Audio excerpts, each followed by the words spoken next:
चर्चा में आगे भाग लेंगे। माननीय सदस्य doctor Janakraj. No, I am not allowing anybody. Doctor Janakraj, please. अब ये अध्यक्ष जी, मैं पहली बार विधायक बना हूं। विधायक बनने के बाद जब विधानसभा के भीतर हमारी ट्रेनिंग के लिए आए तो मुझे ये 2 किताबें दी गई। मुझे बताया गया कि ये हिमाचल प्रदेश विधानसभा की प्रक्रिया और संचालन के कुछ नियम होते हैं। तो नियम के आधार पर भारतीय जनता पार्टी विपक्ष की भूमिका में इस मॉनसून सत्र में आपदा में हुए नुकसान को लेकर जनता को जो समस्या आ रही है उसको लेकर हमने नियम 67 में चर्चा की मांग की। परंतु मैं शायद सरकार के एक नारे को भूल चुका था, व्यवस्था परिवर्तन। ये व्यवस्था परिवर्तन ही है।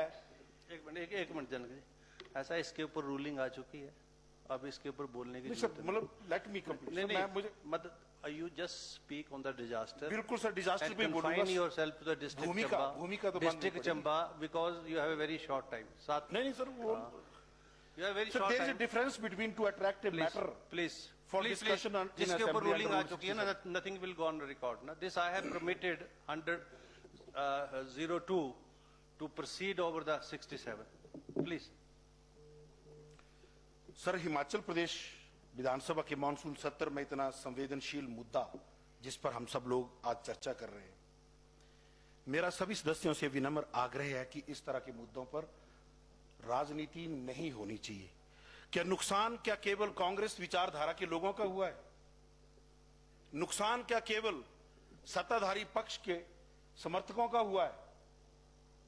नुकसान पूरे प्रदेश भर में हुआ है और वो किसी पार्टी का नहीं हुआ, किसी धर्म का नहीं हुआ, किसी जाति का नहीं हुआ।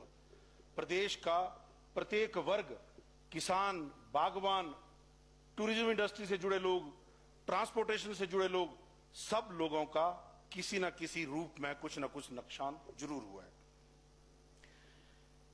परंतु सरकार अपनी जिम्मेवारी से भागकर केवल और केवल राजनीति कर रही है। इस आपदा को एक राजनीतिक मुद्दा बनाने की कोशिश हो रही है और एक ऐसा माहौल, एक ऐसा प्रदेश में बनाने की कोशिश की जा रही है कि सारी की सारी संवेदनशीलता सदन के उस तरफ चली गई है, इस तरफ तो असंवेदनशील लोग बैठे हैं। भाजपा की और केंद्र सरकार की संवेदनशीलता का परिचय इससे मिलता है कि जिस दिन हमारे राष्ट्रीय अध्यक्ष हिमाचल में इस आपदा के आंकलन के लिए आते हैं, अगले ही दिन जाके प्रधानमंत्री कार्यालय के वरिष्ठ अधिकारी, हिमाचल के मुख्य सचिव और अन्य संबंधित अधिकारियों के साथ बैठक करके जो इमीडिएट रिलीफ दिया जाना था उसको जारी करते हैं। एनडीआरएफ की टीमें केंद्र सरकार की मदद से थी। एनडीआरएफ का जो बजट रिलीज किया गया वो केंद्र सरकार की मदद था। एक बार भी इन चीजों का कहीं जिक्र नहीं किया गया और ये कहते हैं कि हम संवेदनशील हैं। संवेदनशीलता इनके भीतर नहीं है। ये केवल और केवल राजनीति के लिए, राजनीतिक हितों को साधने के लिए ये जानते हैं क्योंकि इन्हीं की सरकार के दौरान एनडीए में एक्ट लाया गया था 2005 में, केंद्र में जब यूपीए की सरकार थी। ये जानते हैं कि इस एक्ट में इस तरह की घोषणा करने का कोई प्रावधान है ही नहीं। आपको मांग करनी है, आप आर्थिक सहायता की मांग करें, आप केंद्र से सहायता की मांग करें, हम आपका साथ देंगे। और केंद्र सरकार ने कब आपकी मदद के लिए मना किया? पिछले ही कल आपकी प्रदेश अध्यक्ष जो है वो माननीय प्रधानमंत्री जी से मिली और प्रधानमंत्री जी ने कहीं मना किया? मुख्यमंत्री जी प्रधानमंत्री से मिले, उन्होंने मना किया? केंद्र ने कभी ना मना किया है, ना अभी करेंगे, ना आगे भी नहीं कभी मना होगा। पैसा भी दिया जा रहा है। और एक चीज मंत्री जी, आप बहुत वरिष्ठ है, सरकार, केंद्र सरकार का पैसा ऐसा नहीं कि कोई बोरी भर के दे देंगे, ये लो पैसा। आपको यूटिलाइजेशन सर्टिफिकेट जारी करना होगा जो पैसा आपको अभी तक दिया गया है और उसके बाद डिफरेंट हेड्स में पैसा आता है। मैं भी सरकारी सिस्टम से राजनीति में आया हूं। सरकार कोई बोरा भर के पैसा नहीं दे देगी आपको, ये लो जी खर्चो। आपको ये बताना होगा। एक मिनट डॉक्टर साहब बैठिए प्लीज। सदन का समय मैंने 1 मिनट बैठ जाओ, 6 बजे तक बढ़ाया था आप सबकी सहमति से। अब क्या इजाजत है?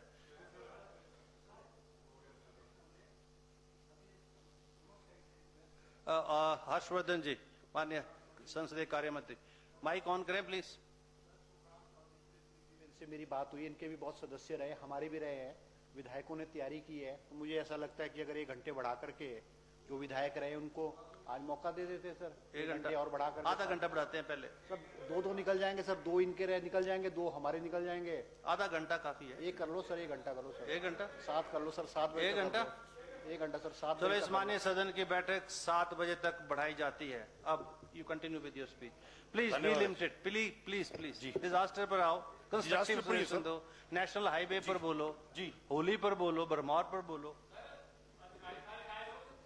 मैं कोई ये जरूरत नहीं अधिकारियों की। ये संवेदनशीलता का परिचय है। अधिकारी दीर्घा बिल्कुल खाली है। चलो चलो, ये संवेदनशील व्यवस्था परिवर्तन की सरकार है।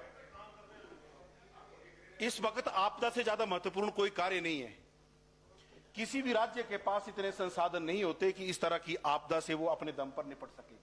कि हमेशा केंद्र सरकार जो है वो मदद करती रही है, वो चाहे केंद्र सरकार की विचारधारा की सरकार हो चाहे नहीं हो। और प्राथमिक तौर पर इस तरह के आपदा का जो मैनेजमेंट है वो प्रदेश सरकार का दायित्व होता है। केंद्र सरकार एक सहायता के तौर पर अपनी भूमिका निभाती है।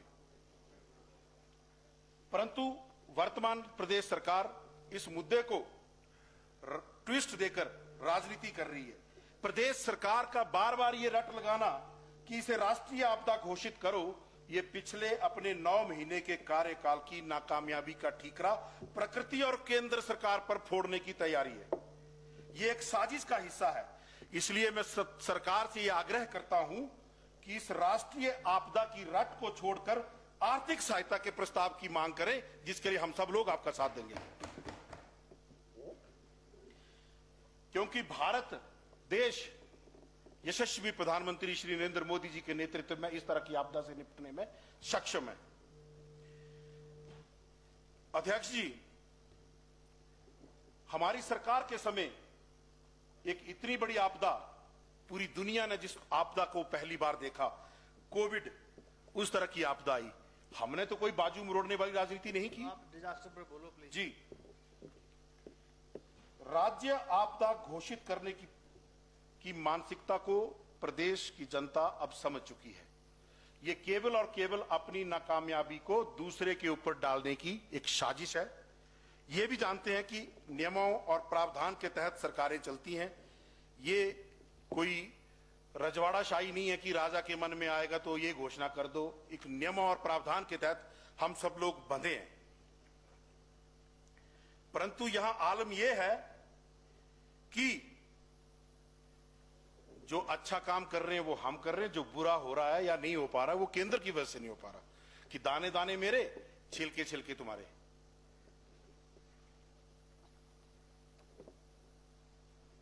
जो आपदा के प्रबंधन का आलम है, जब हमने अपने इसमें सवाल भी पूछा था कि कितने लोगों को राहत पहुंचाई, अस्पतालों में कितने लोगों का इलाज किया, उस पर कितना पैसा खर्च किया, मृतकों को जिनकी बॉडीज निकाली उनके दाह संस्कार में कितना खर्च किया, किसकी बॉडी को कहां पहुंचाया, सूचना एकत्रित की जा रही है। ये तो बहुत हैरानी की बात है कि जो अभी तक हमने काम किए उसका कोई लेखा जोखा हमारे पास है ही नहीं। अध्यक्ष जी,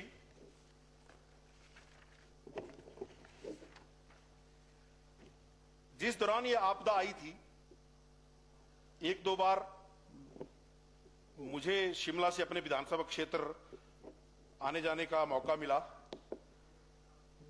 तो जगह जगह पर हिमाचल के जख्मों पर नमक डालते 2 पोस्टर बार बार दिखते रहे। एक ये नया दौर और एक ये सुख की सरकार। मैं पूछना चाहता हूं, ये नया दौर कौन सा नया दौर है? आपदा का नया दौर है। और कौन सी सुख की सरकार? किसके लिए सुख की सरकार? पूरा प्रदेश इस वक्त आपदा से गुजर रहा है। ये शायद उन लोगों के लिए जरूर सुख की सरकार होगी जो बिना चुनाव लड़े कैबिनेट दर्जा एंजॉय कर रहे हैं। और ये अगर खर्चे कम करने हैं, प्रदेश की वित्तीय स्थिति की जो बार बार यह राग अलापा जाता है, तो कैलकुलेट करें वो कितने लोगों पर, उन पर 5 वर्षों में कितना खर्चा होगा। उस पैसे को बचाएं और इस आपदा में सहयोग करें।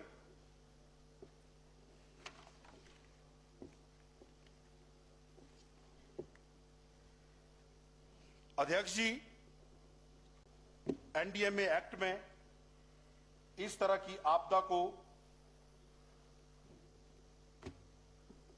राष्ट्रीय आपदा घोषित करने के कोई प्रावधान नहीं है और उसके भी कुछ नियम हैं। जैसा ये पूर्व में हमसे कुछ वक्ता कह रहे थे कि उत्तरांचल में ऐसा हो गया, उत्तरांचल में ये किया, वहां ये किया, तो उसके कुछ नियम हैं जिसमें नियमों के अनुसार ही एनडीएमए एक्ट में रिलीफ दिया जाता है। हम पुनः सब लोगों से ये आग्रह करते हैं कि इस आपदा को राष्ट्रीय आपदा जो हो नहीं सकता, और दूसरी बात, अगर राष्ट्रीय आपदा घोषित करके क्या करवाएंगे, क्या क्या क्या प्राप्त करना चाहते हैं? अल्टीमेटली एजेंडा है आपका आर्थिक सहायता, तो आप आर्थिक सहायता की मांग करें, जिसके लिए पूर्व में हमारे नेता प्रतिपक्ष केंद्र सरकार से, माननीय गृह मंत्री जी से, प्रधानमंत्री जी से, हमारी पार्टी के राष्ट्रीय अध्यक्ष जी से भी इस बारे में चर्चा कर चुके हैं और केंद्र बार बार इस बात को कह रहा है कि हम आपका पूर्ण सहयोग करने के लिए तैयार हैं। आप बताइए हमें करना क्या है। लोगों के घरों का नुकसान हुआ, उनके घरों के लिए प्रधानमंत्री आवास योजना के तहत घर जारी किए गए। अब रही मेरे विधानसभा क्षेत्र की बात। मेरे विधानसभा क्षेत्र के गांव होली की ग्राम पंचायत साहा के 2 गांव के अस्तित्व पर खतरा मंडराने लगा है। हमने बार बार आग्रह किया सरकार से कि उन लोगों को राहत पहुंचाई जाए और मैं आपका धन्यवाद करना चाहूंगा अध्यक्ष जी कि आपने अपना जिला और अपने जिले का दर्द समझते हुए आप चंबा के दौरे पर आए, परंतु आज तक सरकार के बयानों में चंबा जिले का या किसी चीज का कहीं जिक्र नहीं है। जब भी आपदा की बात होती है तो कहा जाता है कुल्लू में नुकसान हुआ, मंडी में नुकसान हुआ, शिमला में नुकसान हुआ, चंबा का कहीं कोई नाम नहीं आता। तो मैं ये आपके माध्यम से मैं सरकार को कहना चाहूंगा कि चंबा भी हिमाचल प्रदेश का हिस्सा है और कभी जब इस तरह की बात हो तो चंबा का भी नाम जो है सम्मिलित किया जाए। चंबा के ऐतिहासिक मिंजर उत्सव में प्रदेश सरकार के कई कैबिनेट मंत्री उस उत्सव में जाते हैं। उनके पास इतना समय नहीं है कि वो वहां से 2 किलोमीटर 2 घंटे की दूरी पर जाके भरमौर या तीसा या सलूनी उन इलाकों में जहां ये नुकसान हुआ वहां जाकर एक नुकसान का आकलन करके लोगों को दी जा रही राहत का आकलन करें। परंतु ये व्यवस्था परिवर्तन वाली सरकार है। इस सरकार से हम क्या आशा करें जो नियमों को बदलने की बात करती है? सर हुआ है, वो कम है चाहे ज्यादा है, हुआ है सर। मिक्स कर दिया लोगों ने।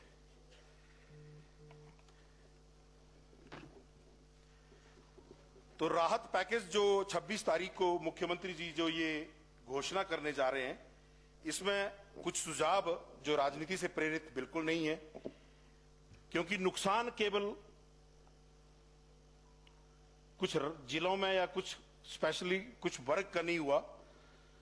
एक छोटे जो रेस्टोरेंट होटल जो सड़क के किनारे जो पर्यटकों के उससे चलते थे, जो छोटे ट्रांसपोर्टर जिनका इलाकों में छोटी छोटी गाड़ियां और लोगों को ट्रांसपोर्ट करने के लिए चलाते थे, रोड बंद हुए, उन लोगों का नुकसान हुआ।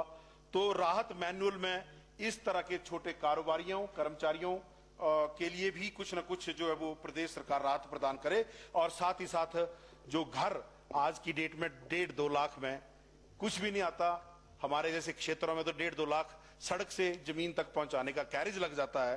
तो 1.5-2 लाख नहीं बल्कि 10 लाख रुपया कम से कम लोगों को घर के लिए राहत पैकेज में इसकी घोषणा की जाए, ऐसा मेरा सरकार से आग्रह है। अध्यक्ष जी, आपके माध्यम से इस सदन के भीतर एक और विषय पर मैं चर्चा बोलना चाहूंगा और आपकी इजाजत, क्योंकि आप मेरे लोकतांत्रिक अधिकारों के संरक्षक हैं। 28 अगस्त को सोशल मीडिया में एक चिट्ठी वायरल होती है जिसको कहा जाता है पत्र बम, और पत्र बम करके कुछ लोगों को चंबा से उठाया जाता है। उठाए जाने के 24 घंटों के बाद उनको गिरफ्तार दिखाया जाता है और गिरफ्तारी के दौरान उन लोगों को यह दबाव बनाया जाता है कि आप भारतीय जनता पार्टी का नाम लो, आप विधायक का नाम लो। क्यों? क्योंकि वो पत्र सरकार के भीतर हो रहे भ्रष्टाचार के ऊपर था, और यह सर्टिफिकेट किसने जारी किया कि वो पत्र फर्जी है? सर, यह बहुत जरूरी है, क्योंकि प्रतिदिन लोग मुझसे यह पूछते हैं कि यह फर्जी पत्र बम क्या था। मैं भाजपा का विधायक हूं, मैं विपक्ष का विधायक हूं। सरकार की कार्यशैली पर सवाल उठाना मेरा लोकतांत्रिक अधिकार है। एक मिनट डॉक्टर साहब, ऐसा है, ये जो आप बोल रहे हैं ना, बहुत रूल हैं हमारे पास ऐसे जिसमें आप अपनी जो है बात कह सकते हैं अलग से। इस विषय पर इसकी इजाजत नहीं दी जाएगी, क्योंकि ये डिजास्टर से रिलेटेड है। अगर आपको कहीं जो आपकी मर्यादा को ठेस पहुंची है, उसके लिए we have lot of rules. You go through this rules and take action accordingly. Okay, so conclude your speech now.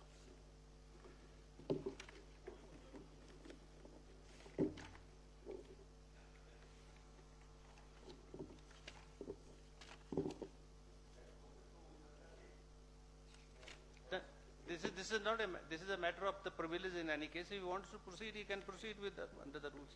The disaster में ये references देने की जरूरत नहीं ठाकुर साहब। Not irrelevant. This is completely irrelevant ना।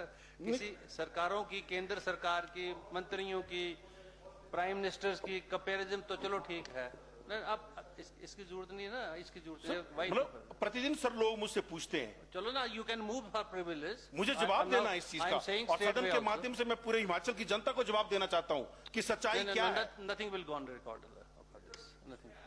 नहीं, I will not permit, please please, I will not. There is a, you can, he can bring another motion for that. There he can proceed with the rules. I will permit that. Where is the problem? नहीं, पर पहले लाओ तो सही कोई विषय, right? That is under, that will be considered by the Vidhan Sabha secretariat. पर ठीक है, जो ये बोलना चाह रहे हैं या कोई ऐसा एक्शन है कि चलो ठीक, चलो आई है तो ये अपनी बात बोले हैं, मैं उसकी देखेंगे नियमों की परिधि में क्या आता है क्या नहीं आता है। चलो, अभी तो डिजास्टर की बात है ना ठाकुर साहब। आपका सम्मान कर रहा हूं, आपने कमिटमेंट किया कि मुझे आप मेरी बात रखने का मौका देंगे। मैंने कहा कि इस विषय को आप रूल्स के तहत लाओ, फिर आगे हम Vidhan Sabha secretariat will see whether to accept और तो आपने मुझे इस चर्चा में भाग लेने का मौका दिया, आपका बहुत बहुत धन्यवाद। Thank you very much doctor साहब। Now I will request